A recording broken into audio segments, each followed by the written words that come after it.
Why Phil Knight, the owner of Nike, doesn't care about his own shoes? What is the similarity between Nike, iPhone, and Harley Davidson? What if I tell you that a babysitter can teach you how to hire the right candidate for your company? Hi guys, I'm Amrut Deshmukh, your booklet guy, and today I'm going to tell you my top learnings from the book Start With Why, written by my favorite author Simon Sinek, how great leaders inspire everyone to take action. So let's get started.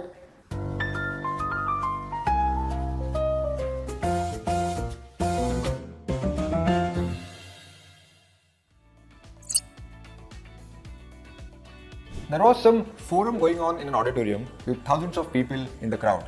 The owner of Sparks shoes brand came and talked about his shoes, how lightweight his sole is, and the discounts that he's going to offer.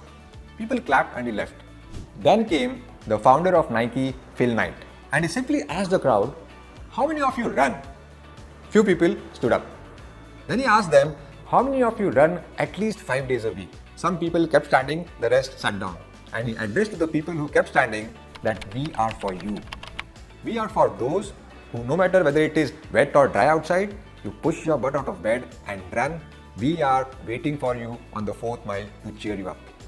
That's the why he spoke, and the whole crowd applauded. So always start with why. The owner of Sparks just spoke about his what's, whereas Nike owner only spoke about his why. People come to you for why you do, not for what you do.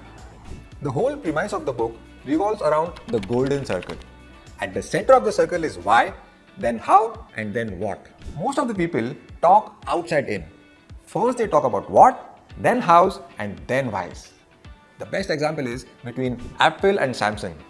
Samsung is always obsessed about the features about their products, the unbreakable Gorilla Glass, the huge memory in the mobile, etc. Whereas Apple, look at the old 1980s advertisements of iPhone. They showed the pictures of Gandhis and Martin Luther King Jr.'s and Mother Teresa because their why was to challenge the status quo.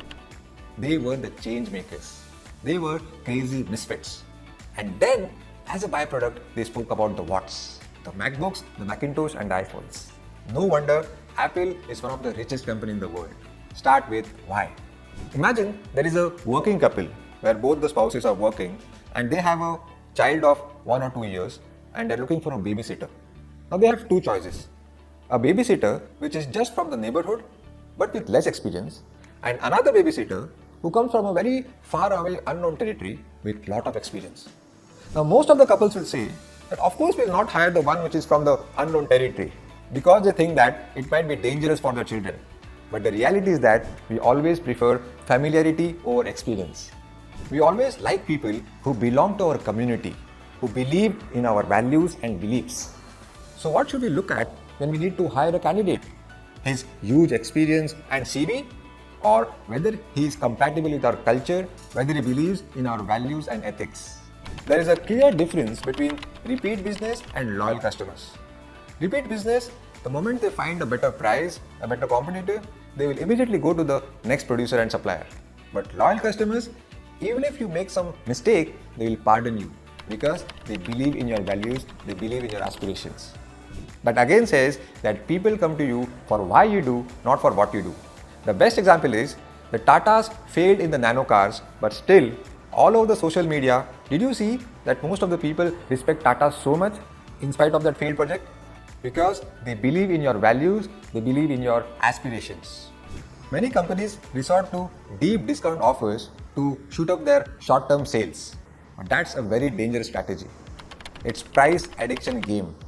No wonder why the author compares this with cocaine. In the short run, it gives you fantastic results. But as you keep doing it, it shows its colors. Now because the customers are used to getting your products at a cheaper price, it gets very difficult for them to buy at the normal price when the discount offer is over. And this puts pressure on the sales, and the best way to increase the sales is to again give the offers.